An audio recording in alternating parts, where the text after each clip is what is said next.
Olá, bem-vindos a mais uma conversa nossa por aqui. Hoje a gente vai mergulhar num material bem específico. Olha só, um vídeo lá do YouTube do canal Pra Irineu Messias. O título é Recomendações Espirituais para Todos os Servos de Deus. Isso aí. E a nossa ideia é, assim, tentar extrair dali as principais recomendações, sabe? Espirituais, éticas, que ele apresenta. E ele se baseia muito num trecho da Bíblia, né? 1 Timóteo, capítulo 6. Exatamente. Então, é uma reflexão religiosa atual sobre como um cristão deveria agir hoje. É fascinante, né? Ver como um texto tão antigo como essa carta a Timóteo é trazido para os dias de hoje. Uhum. O vídeo tenta fazer essa ponte, sabe? Pegar esses ensinamentos e aplicar em desafios que a gente vive agora. Comunicação online, por exemplo, a questão da desinformação, né? E a integridade que se espera de um líder religioso. Pois é. E o autor do vídeo, o pastor Irineu, ele começa até bem animado com o alcance digital. Sim, sim. Ele fala que está feliz com o canal crescendo no YouTube e que vê essa plataforma e outras redes também, tipo Facebook, WhatsApp, como ferramentas boas para anunciar o evangelho, como ele diz. Tem um otimismo ali com a tecnologia, né? Tem. Ele vê como um jeito de levar a mensagem dele para mais gente, disseminar as verdades da palavra de Deus, né? É uma visão que abraça a tecnologia como uma aliada mesmo na missão dele. Isso é bem comum hoje em vários grupos religiosos. Só que, junto com essa celebração toda, vem um alerta. Um alerta bem forte, na verdade. Bem sim. Ele critica pesado o uso dessas mesmas tecnologias para espalhar o que ele chama de fake news. Ele é bem direto. Diz que isso causa um mal, até mortes, e que alimenta o ódio. E aí ele defende que o cristão tem que ter um compromisso, assim, total com a verdade, principalmente da Bíblia, e não pode entrar nessa de passar coisa falsa para frente. Ok. Como é que ele junta essas duas coisas? O otimismo e o alerta? Então, o interessante é justamente isso.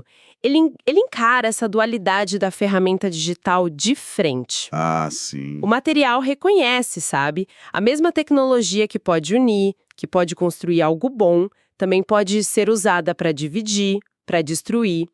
Tem o lado da evangelização, mas tem o risco da desinformação, da briga, do conflito. Entendi. E o que o vídeo faz é colocar um peso enorme na responsabilidade de cada um. A ética de quem está ali comunicando online. Não é a ferramenta o problema, entende? É o uso que a gente faz dela. E essa responsabilidade parece que fica ainda maior para quem está numa posição de liderança religiosa, né? Pelo que ele fala. Exato.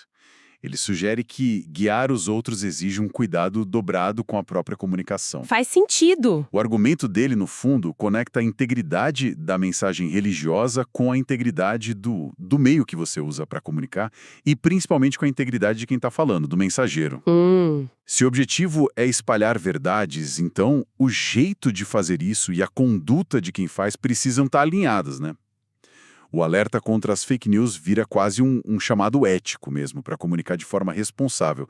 Isso é super relevante nesse contexto, onde a palavra do líder tem um peso grande para a comunidade. E essa preocupação com verdade no digital, na verdade, ecoa discussões muito maiores que a gente vê por aí, sobre ética da informação, confiança nas fontes.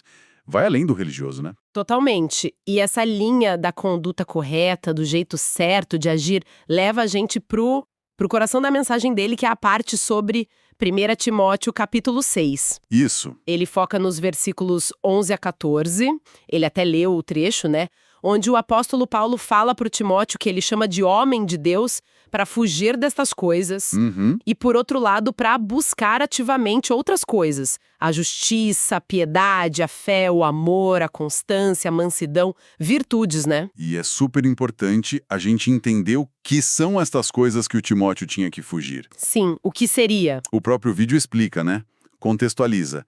Diz que se refere ao que o Paulo tinha acabado de falar nos versículos anteriores, ali no capítulo 6 mesmo. Ah, tá. O Paulo estava alertando contra o orgulho, contra ensinar doutrinas diferentes da fé principal, contra o que ele até chama de delírios acerca de questões e contendas de palavras. Umas discussões que não levavam a nada, sabe? Entendi. Então, o fugir era tipo se afastar dessas brigas internas, dessas polêmicas de doutrina e do orgulho que alimentava tudo isso. Exatamente. O vídeo destaca que, segundo o texto da Bíblia, dessas brigas todas saíam coisas ruins, invejas, porfias, blasfêmias, suspeitas maliciosas. Nossa. E, além disso, o material que a gente está analisando também coloca aí nesse bolo aquela famosa advertência contra a ganância. O amor ao dinheiro é a raiz de toda sorte de males, que está lá no capítulo 6 de Timóteo também. Faz sentido. Eram conselhos bem diretos para o Timóteo, né? Que era um líder jovem, estava ali enfrentando uns pepinos na organização da igreja primitiva, divisões, gente ensinando coisa errada. E o Paulo ainda fala para ele combater o bom combate da fé, né? E guardar o mandamento imaculado e irrepreensível até a volta de Cristo. É uma cobrança alta, né? De integridade. Não só no que ensina, mas na vida pessoal também. Com certeza. E se a gente olha o quadro maior, assim, das cartas pastorais, que chamam 1ª e 2ª Timóteo e Tito, a gente vê um padrão. Qual o padrão? Uma preocupação que sempre volta, a unidade da igreja, que era ameaçada por ensinos diferentes e por motivações tipo orgulho ou querer ganhar dinheiro com a fé. E a resposta para isso é sempre dupla. Primeiro, se apegar à sã doutrina, ao ensino correto. E segundo, de forma inseparável, a exigência de uma conduta pessoal exemplar do líder. A autoridade moral dele, a força do ensino, dependia dessa coerência, entende? Entendo. E o vídeo do pastor Irineu pega essa lógica toda e usa para falar com os líderes e os fiéis de hoje. E essa questão da conduta do líder é um ponto... Nossa, ele bate muito nessa tecla no vídeo. Bate mesmo. O pastor Irineu insiste muito na responsabilidade dos ministros, ele usa as palavras pastor-ministro, de serem exemplo dos fiéis. Ele até joga uma pergunta no ar, né? Se o líder não dá o exemplo, como é que vai ensinar o rebanho? Esse conceito aí de liderança pelo exemplo é um pilar em muitos sistemas éticos, religiosos e até em teoria de liderança fora da igreja, né? Verdade. A ideia é que a legitimidade, a influência de um líder não vem só do que ele fala, mas principalmente do jeito que ele vive. A credibilidade da mensagem está amarrada na credibilidade de quem entrega a mensagem. O vídeo explora isso bastante. E aqui é onde fica bem interessante. Porque ele não fica só no ideal, né? Não mesmo. Ele contrasta essa visão do líder exemplar com o que ele descreve como exemplos bem negativos que ele vê por aí hoje em dia. Ele mostra uma preocupação clara com ministros que estariam metidos em estelionato, fazendo falsos milagres, espalhando as tais fake news e até respondendo processo na justiça. Sim, ele lista várias coisas. Menciona também uma postura de arrogância e umas críticas que ele acha anticristãs contra autoridades. Ele acha que isso não combina com o pastor. O material faz uma crítica bem direta a certos comportamentos de ministros que o autor acha prejudiciais.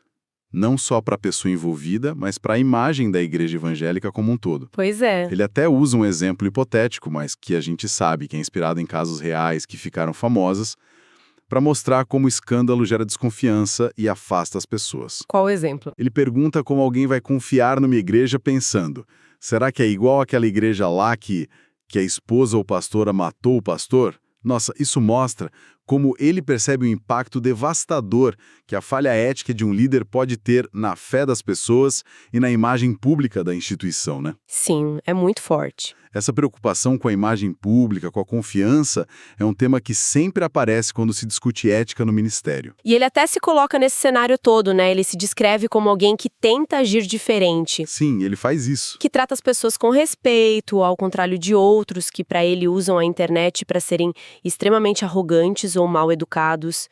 Ele cita o profeta Jeremias, que sofreu por pregar a verdade. Mas aí ele logo pondera, diz que não se compara a um profeta e que ele busca respeito mútuo. Como é que você lê essa autoapresentação dele? Olha, essa forma de se colocar retoricamente bem pensada. Como assim? Ao se diferenciar dos maus exemplos que ele mesmo critica, ele está reforçando a validade da própria mensagem e do ministério dele, entende? É um jeito de construir a autoridade ética dele para o público. Ah, claro. A referência a Jeremias, mesmo que ele logo dê uma suavizada, tenta associar a experiência dele a uma linhagem de fidelidade mesmo sob pressão. Mas ele modula rápido para não parecer arrogante. Isso tudo levanta uma questão importante, né? Sobre prestação de contas, o tal do accountability no meio religioso. Quem avalia a conduta dos líderes? Como funciona a correção? O vídeo parece apontar para a responsabilidade de cada um, para a pressão da comunidade, mas também lamenta que falte um padrão mais alto em alguns casos. E ele também mostra um lado de vulnerabilidade, pedindo oração por ele mesmo. É verdade. Diz algo tipo, orem por mim porque também não tô livre dessas coisas. O diabo pode tentar a mim, pode tentar qualquer um de nós. Achei interessante ele reconhecer a própria falibilidade. Sim, esse momento dá uma camada de humildade para tudo que ele está falando. Uhum. Ao admitir que ele também está sujeito às tentações que ele critica nos outros, ele humaniza a posição dele e reforça a ideia de que buscar a integridade é uma luta constante para todo mundo, inclusive para ele.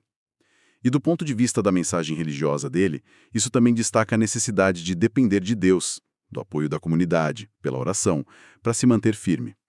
Ele não se coloca num pedestal, né, inatingível. Considerando então esses maus exemplos e a própria fraqueza humana, qual é a orientação mais prática que o vídeo dá sobre como lidar quando a gente vê um desvio de conduta na comunidade?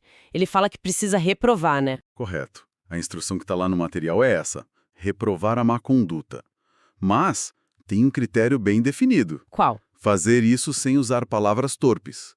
Quer dizer, a crítica ao erro não deve ser feita com linguagem baixa, ofensiva, desrespeitosa. Entendi. Ao mesmo tempo, ele insiste que tem que ficar claro para as pessoas em volta que você não concorda com aquelas posturas erradas. Não é para ser conivente, para ficar quieto. Parece um equilíbrio difícil, né, na prática. Ser firme para reprovar o erro, mas sem cair no mesmo tipo de, sei lá, de agressividade ou desrespeito que talvez você esteja criticando na outra pessoa. É isso. Exatamente essa a tensão. Dá para ver como uma tentativa de aplicar aquele princípio da correção fraterna, mas de um jeito que seja coerente com os próprios valores cristãos que se quer defender.